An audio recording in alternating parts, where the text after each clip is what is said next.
Bang Rehat, menanggapi kemarin sidangan Nikita Mirzani yang sempat jadi sorotan publik, Bang Rehat, yang sempat ada keramaian, mungkin dari kacamata Kang Abang melihat seperti apa sih? Baik, terima kasih rekan-rekan wartawan. Perkenalkan saya Rihat Kuta Barat, SHMH selaku praktisi hukum, untuk menanggapi kemarin adanya suatu semacam insiden perkara Nikita Mirzani pada saat sidang, seperti yang informasi yang kita terima daripada rekan wartawan maupun yang berada di media, bahwa Nikita Mirzani sepertinya tidak mau memakai baju rompi yang disiapkan oleh Jaksa Penuntut Umum.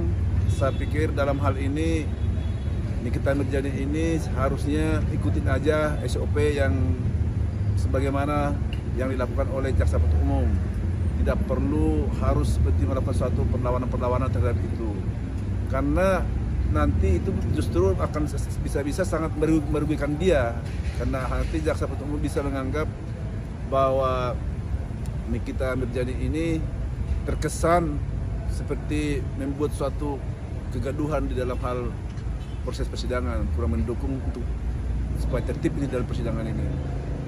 Nah, Bang, di sisi lain juga kemarin kan Nikita Mirzani ingin menunjukkan suatu bukti rekaman ya, yang dimana ada dugaan percakapan keluarganya dengan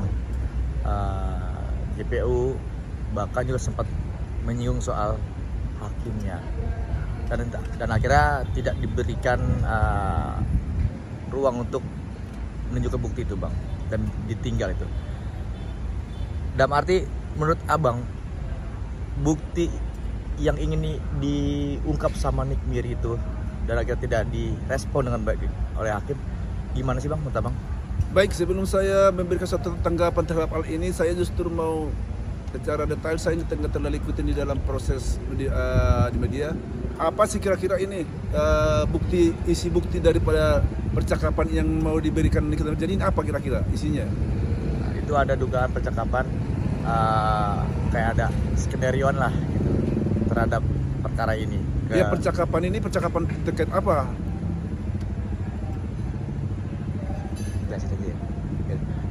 Adanya dugaan penyuapan ataupun ya permainan lah gitu. Ya, jadi kita kan sebagai praktisi hukum kan harus juga mendapatkan dulu pertanyaan yang jelas supaya kita bisa memberikan suatu tanggapan ya. Kalau saya sebagai praktisi hukum bisa memandang ini ada dua sisi ya. Sisi pertama, kalau memang Nikita Mirzani ini menemukan suatu alat bukti, adanya dugaan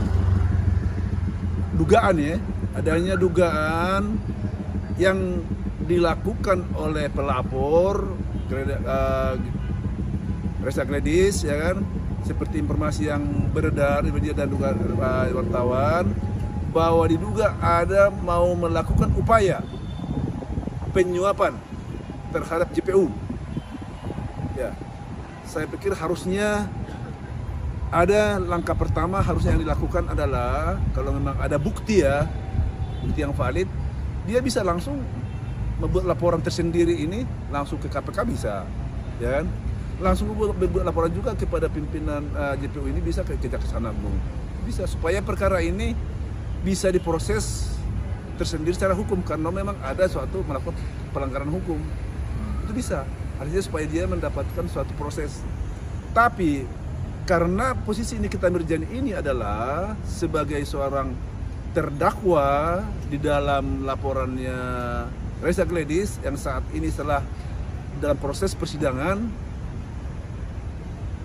yang diduga melakukan suatu pemerasan, ini adalah sebenarnya Nikita Mirzani juga ada punya hak juga ya, menurut saya sebagai praktisi hukum, melakukan upaya memberikan bukti ini kepada hakim. Kenapa?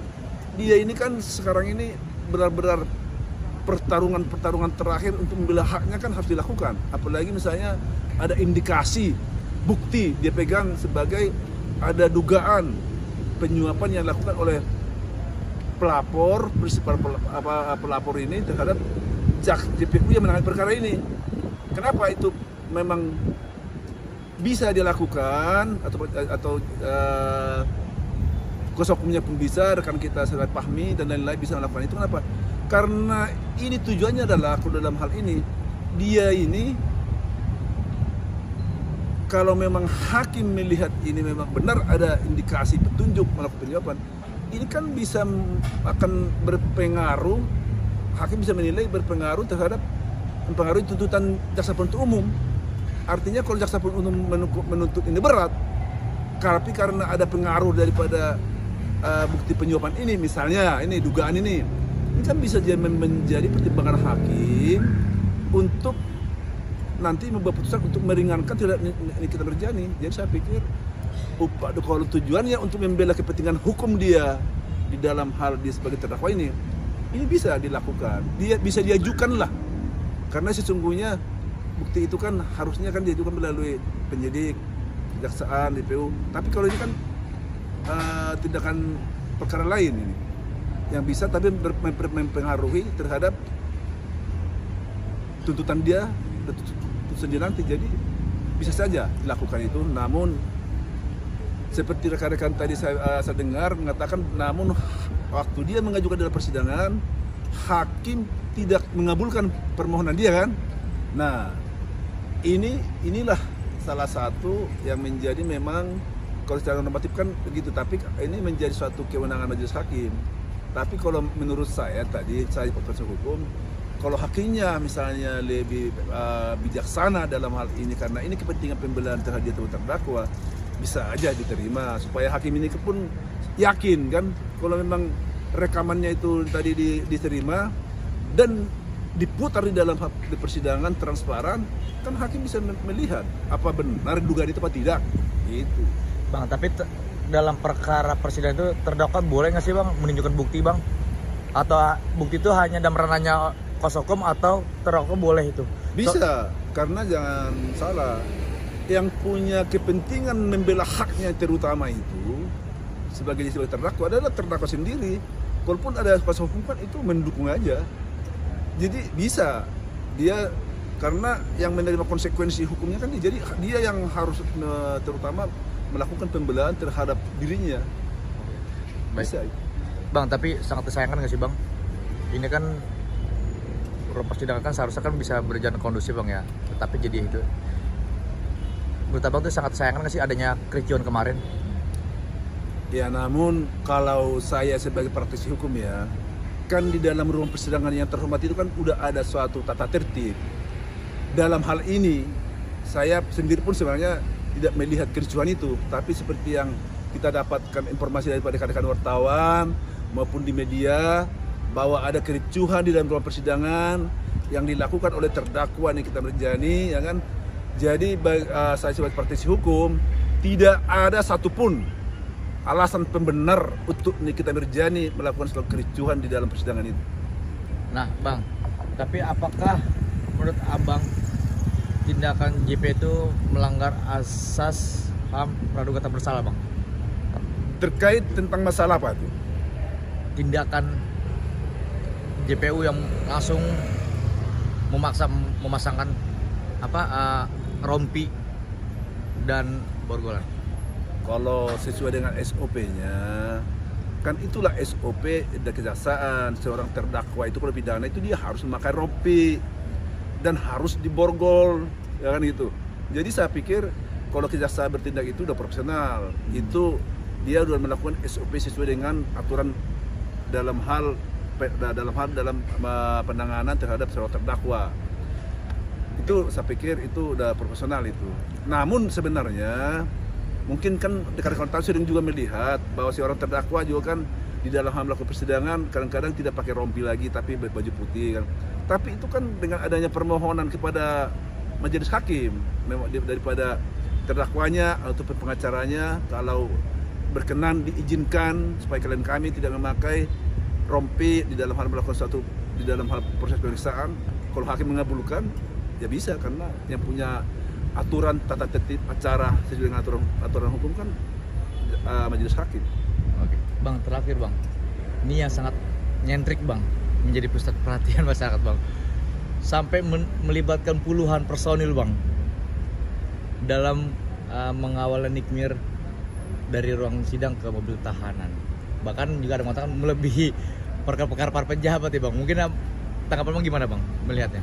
Kalau saya selalu sangat berpikir positif lah terhadap jaksa penuntut umum ya kan. Karena saya yakin jaksa penuntut umum ini kan tentu udah dasar-dasar SOP-nya juga. Karena mereka mungkin ada melihat ya kemungkinan besar ada indikasi membuat suatu kegaduhan, kericuhan, bahkan bisa melarikan diri. Ya mereka kan tidak mau nanti menambahin pekerjaannya. Jadi makanya dilakukan suatu pengawalan ketat. Lebih baik melakukan pencegahan daripada melakukan suatu tindakan nanti pencarian kan begitu. Oke, bang tambahan. Mungkin saran bang biar agar tetap marwah hukum ini tetap terjaga, tidak adanya keributan lagi, tidak ada itu. Mungkin pandangan seperti apa? Mekanisme untuk nanti ke depannya agar tidak terulang seperti kayak kemarin bang. Sebenarnya kalau tanggapan saya terhadap untuk menjaga marwah daripada proses persidangan ini di pengadilan, ini sebenarnya simpel saja.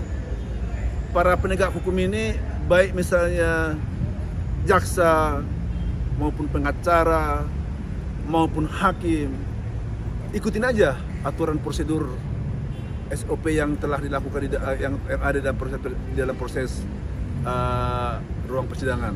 Dan juga terhadap misalnya kalau seorang terdakwa, ya ini kalau terdakwa ini kadang-kadang kan memang tidak bisa dikontrol.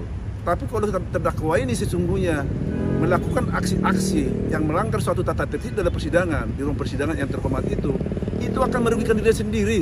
Karena nanti itu kan pertimbangan untuk jadi jaksa penuntut JPU maupun untuk hakim untuk memperberat dalam melakukan putusan itu kan ada yang dianggap meringankan, ada yang memberatkan.